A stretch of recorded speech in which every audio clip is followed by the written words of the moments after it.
대림절을 보내고 있습니다. 대림절은 이 땅에 오신 예수님을 기다리는 절기가 대림절입니다. 성탄절 전까지 우리가 대림절을 보내면서 이 땅에 오시는 예수님을 기다리는 마음으로 우리가 한 주간 한 주간 보내고 있습니다. 이 대림절 기간에 우리가 인사하는 그런 그 모습이 어떻게 인사하면 좋은가 하면 따스할까요? 마라나타. 옆 사람에게 마라나타 악수하면서 한번 해보세요. 마라나타. 뒷사람에게 악수하면서 마라나타. yes. 이 마라나타라는 뜻은 주여 어서 오시옵소서, 그런 뜻을 가지고 있습니다. 이 땅에 오시는 주님을 기다리는 마음이 마라나타, 주여 어서 오시옵소서 준비된 마음으로 우리의 모습이 되어야 될 줄로 믿습니다. 우리 인생은 기다림의 연속 속에 살아가고 있습니다. 버스 정류장에서 버스를 기다린 것처럼, 택시 승강장에서 택시를 기다린 것처럼, 저 철도에서 KTX를 기다린 것처럼 우리 늘 기다리면서 이렇게 살아가고 있습니다. 어떤 사람은 커피숍에서 애인을 기다리고 친구를 기다리면서 그렇게 살고 있습니다. 학생들은 빨리 방학이 됐으면 좋겠다, 방학을 기다리면서 이렇게 지내고 있습니다. 직장 다니시는 분들은 직장에서 휴가를 기다리면서 그렇게 하루하루를 보내고 있습니다. 제가 군대에 있을 때 보니까 요즘은 그래도 짧게 하잖아요. 옛날엔 길게 했어요. 왜 이렇게 저녁 날짜 안 오는지 가까워지니까 달력에다 맨날 X 펴는 거예요. 제대한 날까지 빨리 지나갔으면 좋겠다. 그러면서 저녁 날을 기다리면서 이렇게 하루하루 지나게 되었습니다. 자, 그런데 우리 그리스도인들이 이 땅에 살면서 또 하나의 기다림이 있는데, 그것은 이 땅에 오실 재림주 예수님을 기다리면서 우리는 살아가고 있습니다. 따라서 재림주를 기다리면서 살고 있다. 성경을 보게 되면 구약과 신약으로 구분되어 있습니다. 구약은 이 땅에 메시아로 오시는 그 주님을 기다리는 마음으로 이 구약의 내용들이 구성이 되어 있습니다. 신약은 이 땅에 오신 예수님, 구세주로 오신 예수님과 다시 심판주로 오신 예수님에 대한 이야기라는 것이 신약의 내용이라고 볼 수가 있습니다. 그러다 보니까 전체 내용을 보면 오시는 기다림의 이야기로 전부 구성된 것이 성경의 이야기예요. 성경에 보게 되면 예수님이 이 땅에 오시리라, 이런 그 예언의 숫자가 456회 정도 나와 있습니다. 이 땅에 오시는 그 예수님이, 이 땅에 초림 예수님을 기다리는 그 내용이 456번이나 계속적으로 예언하고 있습니다. 그런데 반대로 다시 재림주로 오신 예수님에 대한 이야기를 보니까 1518번이나 계속 재림주로 오시는 심판주 주님에 대해서 이야기를 하고 있습니다. 신약에만 300회 정도 재림주 예수님에 대해서 이야기를 하고 있습니다. 우리 예수님은 이 땅의 약속을 반드시 지키는 분이 우리 주님이십니다. 창세기 22장의 18절에 보면 메시아가 아브라함의 혈통을 통해서 탄생할 것이라 예고를 했는데 그대로 그것이 성취가 되었습니다. 이사야 7장 14절에 보면 동정녀 탄생할 것이라 예언했는데 그대로 약속이 그대로 이루어졌습니다. 미가 선지자는 우리 예수님이 베들레헴에 탄생할 것이라 700년 전에 약속을 했는데 그것이 그대로 이루어지게 됩니다. 이렇게 하나님의 약속은 변함이 없어요. 그대로 착착착 시계가 돌아가는 것처럼 착착착 지어낸 것이 하나님의 약속의 하나의 모습입니다. 재림의 내용 가운데 마가복음 13장 24절 26절에 보면 그때에 환난 후에 해가 어두워지며 달이 빛을 내지 아니하며 별들이 하늘에서 떨어지며 하늘에 있는 권능들이 흔들리로다. 그때 인자가 구름을 타고 큰 권능과 영광으로 오는 것을 사람들이 보게 되리라. 재림의 약속을 우리에게 주었습니다. 마가복음 13장 28절 29절에 보면 이런 일이 일어난 것은 인자가 가까이 문 앞에 이른 줄을 너희가 알게 되리라. 계속적으로 오게 되리라, 오게 되리라, 오게 되리라, 계속적으로 우리에게 재림을 약속을 주고 있습니다. 이 약속은 반드시 이루어지게 될 줄로 믿습니다. 영국의 나라가 청교도 시대에 영국의 모든 의회 국회의원들이 전부 모여가지고 나라 일을 갖다 의논하게 되었습니다. 그때는 신앙이 상당히 뜨거웠던 그런 시절이기 때문에 국회의원들이 종말의 신앙이 대단히 강했던 그런 시절이었습니다. 그런데 하루는 국회의원들이 회의를 하고 있는데 갑자기 천지가 변하고 하늘에 이상한 징조가 나타나게 되었습니다. 그때 많은 국회의원들이 천지가 변한 그 모습을 보고서 심상치 않으니까 혹시 주님이 재림하지 않을까 그런 마음을 갖게 되었습니다.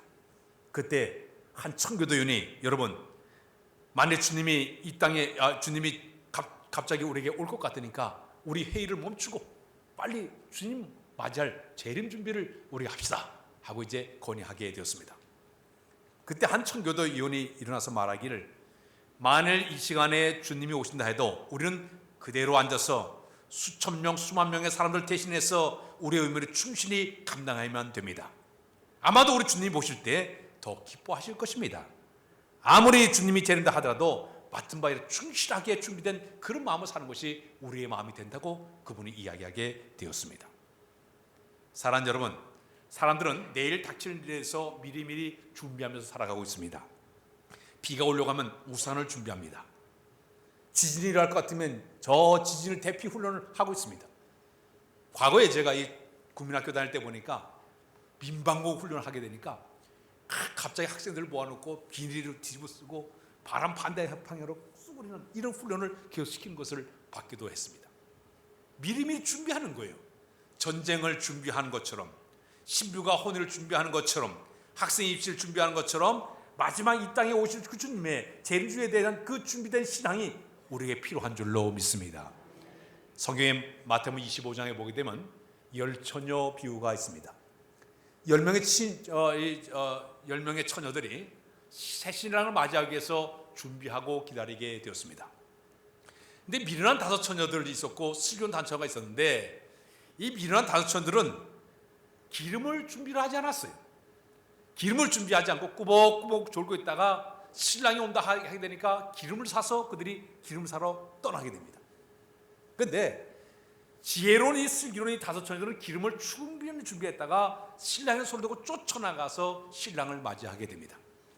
그게 마침내 그 신랑과 함께 성에 들어가서 혼잔치에 참여하고 말았어요. 그런데 문제는 이 미련한 5 처녀들이 뒤늦게 기름을 준비해가지고 쫓아와서 문을 두드렸습니다. 그랬더니 문이 열리질 않아요. 그것을 이제 우리에게 예고로 얘기하면서 자, 이 땅에 오시는 예수님, 이 땅에 재림주로 오시는 주님을 맞이하는 사람들의 모습은 마치 여기들 슬기로운 단처가 기름을 충분히 준비해놓고 깨어서 준비해서 기다리는 것처럼 우리의 모습, 그런 모습이 되어야 된다고 주님이 우리에게 비유의 말씀을 우리에게 선물로 허락해 주었습니다. 자, 그렇다면 우리가 깨어있는 신앙을 갖기 위해서는 하나님은 우리에게 경보적인 그 시스템을 우리에게 2가지를 우리에게 주었습니다. 첫 번째는 우리가 살아가면서 하나님이 우리에게 준 이 경고의 첫 번째는 역사적인 경고예요. 하나님의 경고 방법의 역사적인 경고는 뭐냐면 성경에 보게 되니까 이스라엘 백성들의 과거 역사를 쭉 이야기하면서 경고의 말씀을 주고 있습니다.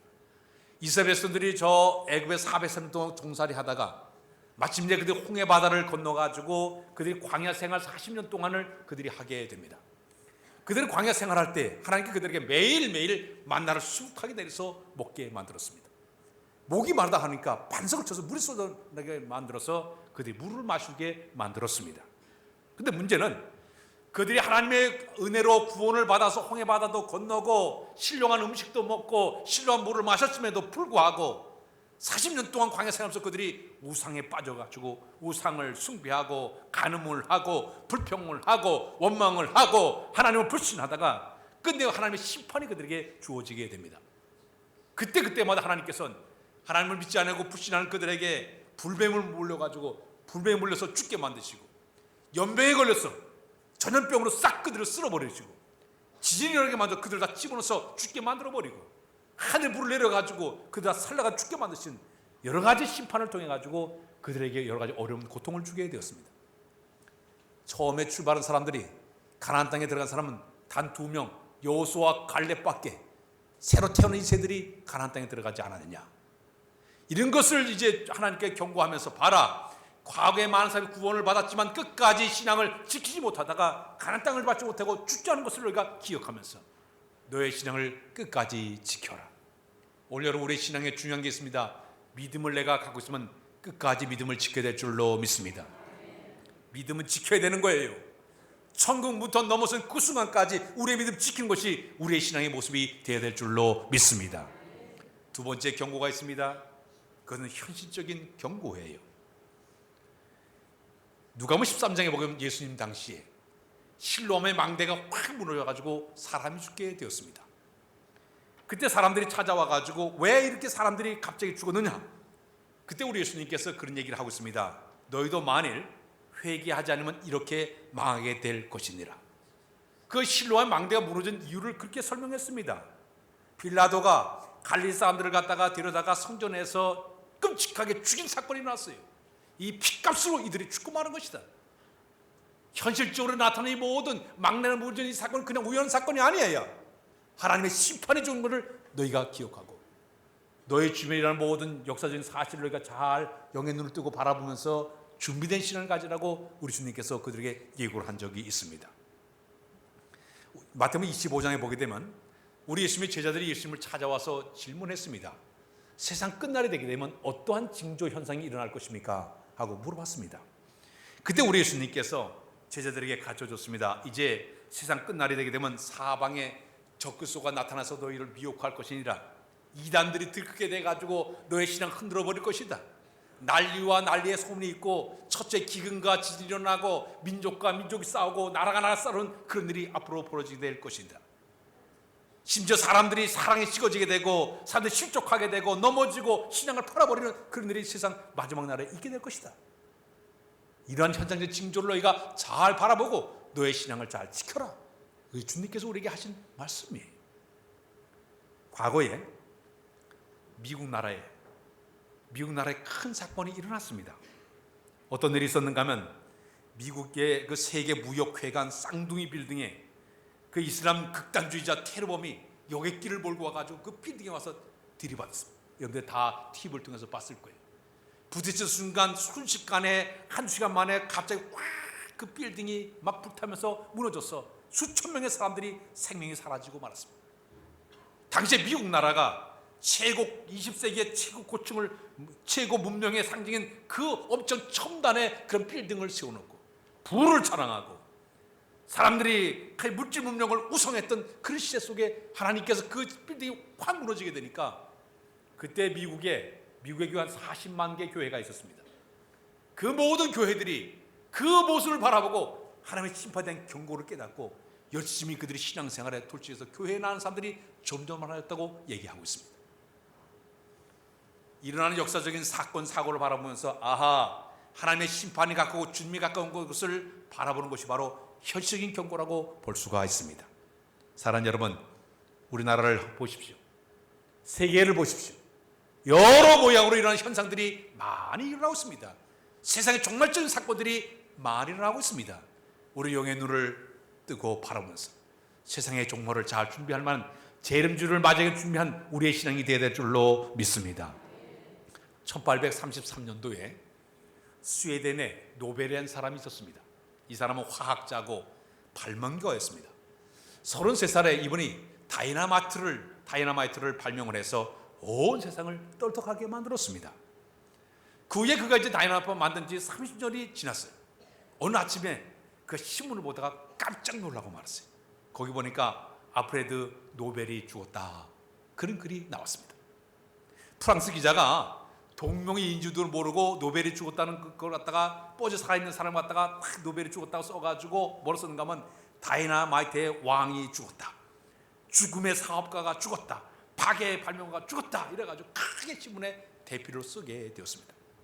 그 순간 이 노벨이 그걸 본 순간 아니 나는 살아있는데 나를 왜 죽었다고 그랬을까? 그 순간 이 노벨의 마음속에 내가 정말 죽었다고 하면 이 기사가 사실이라면 내가 어떻게 살 것인가? 자기 스스로를 돌아보게 됐다고 합니다. 그 순간 이 노벨이 자기의 모든 재산을 다 정리해가지고 내가 이 인류 문명과 번영을 위해서 내 이 모든 물질을 써야 되겠다. 자기의 돈을 투자를 했습니다.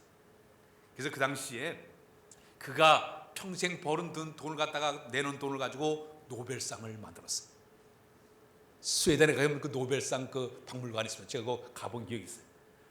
지금까지 300명 넘는 사람들이 노벨상을 한 해에 한 번씩 다 노벨상을 받지 않습니까? 이 노벨이 자기의 죽음을 앞에 딱 보는 순간 아하, 내가 하나님께 섰을 때 어떻게 설 것인가 이걸 예고하는 마음으로 자기 걸 다 정리했던 사람이 바로 노벨의 모습이었다고 이야기하고 있습니다. 주님이 이 땅에 오심을 준비하는 우리의 신앙에 중요한 게 있습니다. 오늘 본문에 보게 되면 시몬이라는 사람을 소개하고 있습니다. 시몬, 성경을 보게 되면 시몬이라는 이름들이 상당히 많이 나오고 있습니다. 근데 오늘 보면 나오는 이 시몬은 주석가에 의하게 되면 AD 13년에 산헤드린 의장으로 지냈던 가말리엘의 아버지라도 얘기하고 있습니다. 근데 이 시몬은 한평생을 살면서 의롭고 경건하게 살면서 이 땅에 메시아로 오신 주님을 기다리는 마음으로 하루하루 살게 됩니다.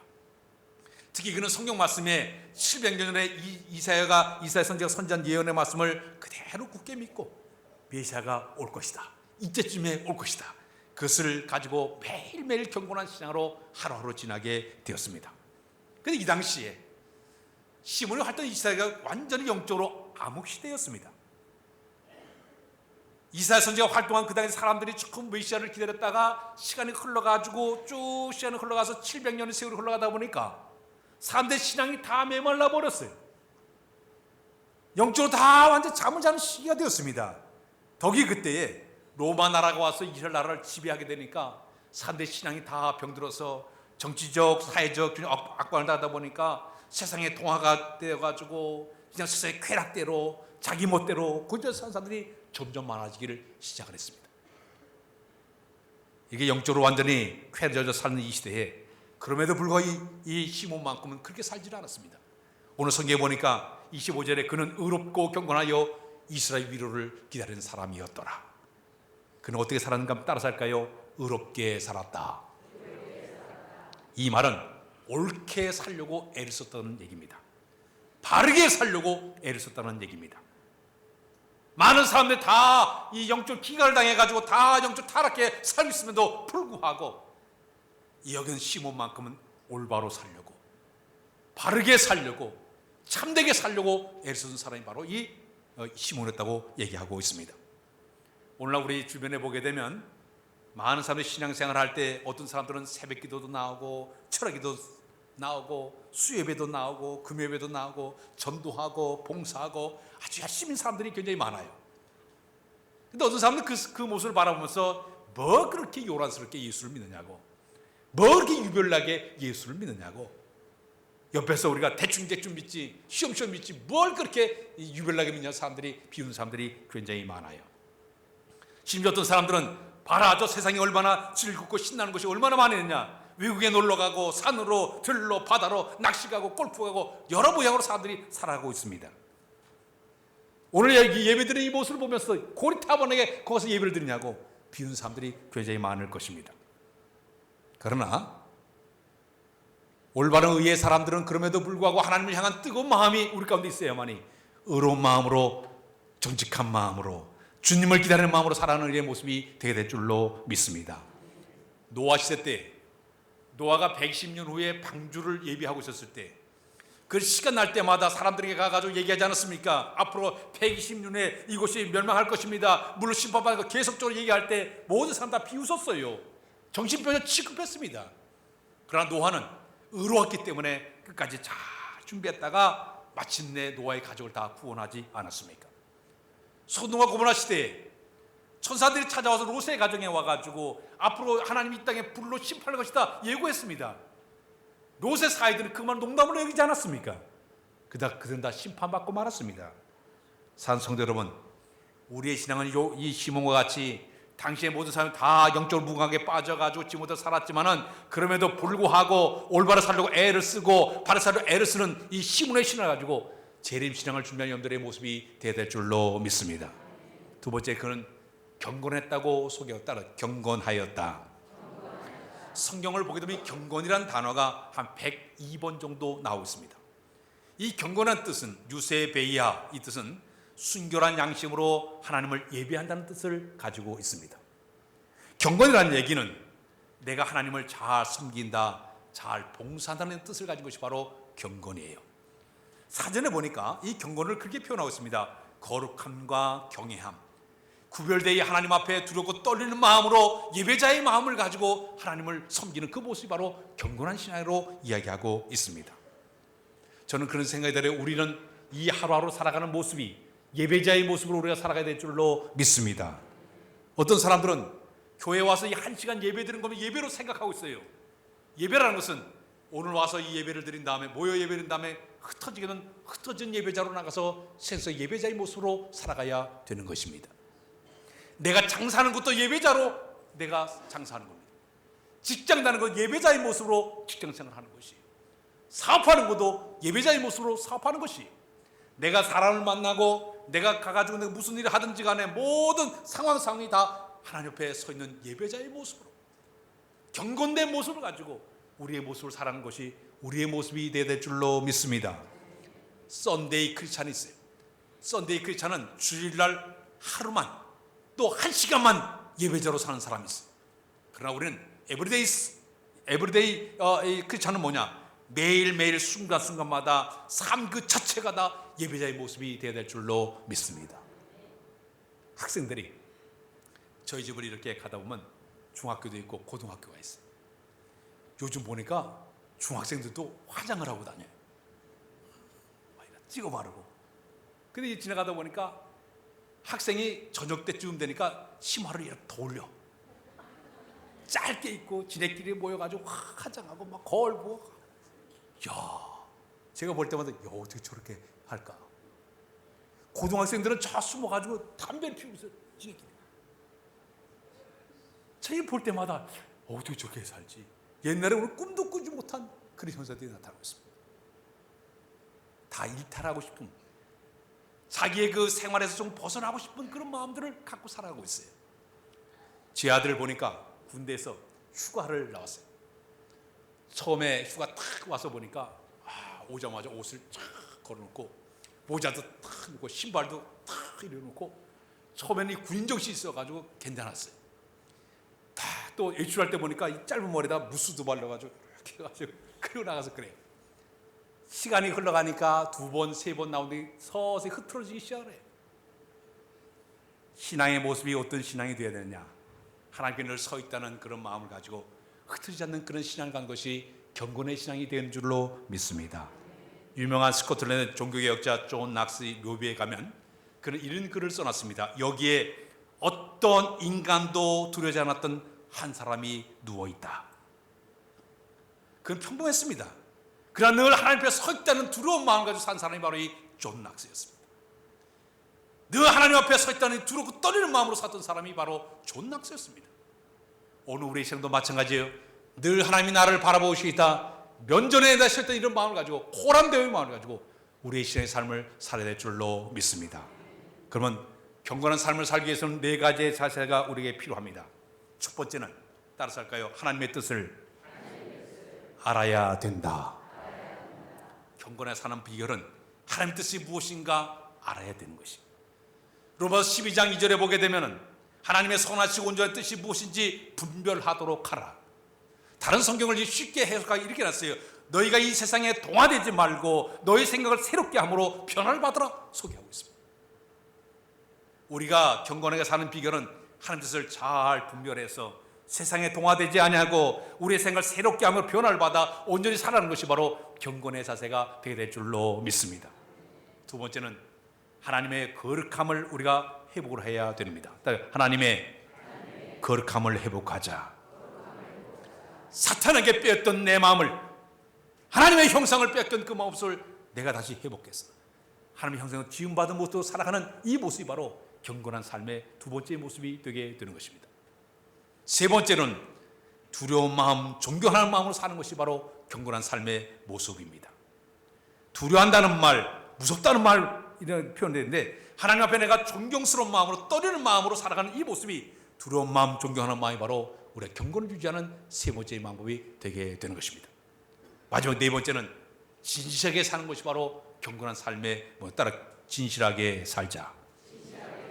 세속에 물들어가지 아니하고 세상의 온갖 거짓에도 거기에 내가 휩쓸려 가지 아니하고 하나님 앞에 내가 반드시 서서 진실하게 충성의 모습 사는 것이 바로 경건한 삶의 모습이 되게 되는 것입니다. 사랑하는 여러분, 말세가 되게 되면 디모데전서 3장에 보니까 사람들이 경건의 모형은 있지만 경건의 능력을 부인하는 사람들이 많아지고 있다고 얘기하고 있습니다. 육체의 연습은 약간의 유익이 있지만 경건은 범사에 유익하다고 얘기하고 있습니다. 이 대림절을 보내면서 우리의 신앙의 자세는 어떤 마음이냐? 내가 하나님 앞에 경건하게 서서 내 삶의 하나님 앞에 섰을 때 잘못된 모습 하나둘씩 다 던져버리고 주를 향한 뜨거운 마음으로 이 땅에 오신 주님을 준비하는 이런 신앙의 자세가 우리에게 필요한 줄로 믿습니다.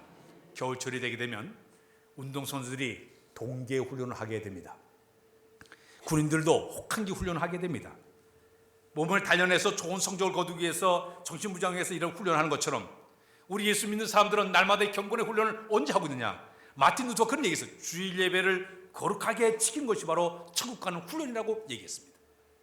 우리 예배당에 나와서 예배드리는 이 자체가 바로 경건의 훈련이에요. 늘 주 앞에 서 있다는 그 두렵고 떨리는 마음으로 서 있는 자세가 바로 경건의 모습이에요. 오늘 저희들은 이 경건의 모습을 잘 준비해서 시몬처럼 주님을 기다리는 의리의 신앙의 자세가 되게 될 줄로 믿습니다. 마지막 하나만 얘기하겠습니다. 서기 79년도 8월 24일에 그 이탈리아 남부 지역의 로마의 귀족들의 휴양지인 폼페이라는 곳에 화산이 터진 적이 있었습니다. 제가 그곳에 간 기억이 있는데 그 나폴리로부터 한 23km 떨어진 그 남부 도시였는데 이 베수비오 그 산기슭에 있던 그 폼페이가 갑자기 이제 그 79년 8월 24일에 12시에 팍 화산이 폭발돼 가지고 그 도시에 완전히 그 버섯구름과 함께 산이 갈라지면 화산재하고 용암이 흘러들어 가지고 도시 전체를 완전히 그냥 깡그리다 메우고 말았습니다. 그 화산재에 묻혀간 도시가 그냥 없어져 버리고 말았어요. 재로 완전히 뒤덮여 있었죠. 그 뒤덮여 있던 그 도시를 갖다가 1748년에 이제 발굴하기를 시작했습니다. 다 화산재를 걷어내면서 도시를 이제 발견했는데 지금 한 이제 5분의 4 정도 어느 정도 이제 다 도시가 다 이제 발견이 됐어요. 그래서 이제 사람들이 로마 간 사람들이 거기 다 들리게 되는데 가서 보게 되면은 그 지역이 엄청난 향락의 도시였어요. 환락의 도시였어요. 무서운 도시였습니다. 귀족들이 그냥 그 2000년 전에 엄청나게 환락과 향락과 오직 쾌락의 죄악의 도시였습니다. 그때 하나님께서 그 도시를 이 화산재를 통해 가지고 완전히 멸망시켜 가지고 한 2000명 된 사람들이 죽음을 당하고 말았습니다. 사랑하는 여러분, 갑작스럽게 우리에게 주님의 시간이 우리에게 다가올 때 저는 그런 생각이 들어요. 주님의 심판이라고 하는 이 시간이라는 것은 우리가 주님 오심으로 나타난 역사적인 사건의 어떤 재림이 있지만 우리는 1시간 후에 아니 10분에 죽을지 몰라요. 심판은 당장 내 앞에 다가올 수가 있습니다. 다가온 이 심판 앞에 내가 이 시몬같이 하나님 앞에 내가 경건한 신앙, 의로운 신앙을 가지고 준비했다가 저 앞에 설 수 있는 염려를 다 되시길 주님의 이름으로 부탁드립니다. 기도합니다. 하나님, 시몬같이 의와 경건한 신앙으로 주님의 오심을 기다리기를 원합니다. 성령 우리 마음을 지배하사 역사하사 오신 주님을 잘 예비하고 준비하는 우리 모두 다 되도록 인도하여 주옵소서. 예수 그리스도의 이름으로 기도하옵나이다. 아멘. 찬양 부르겠습니다. 175장 찬양.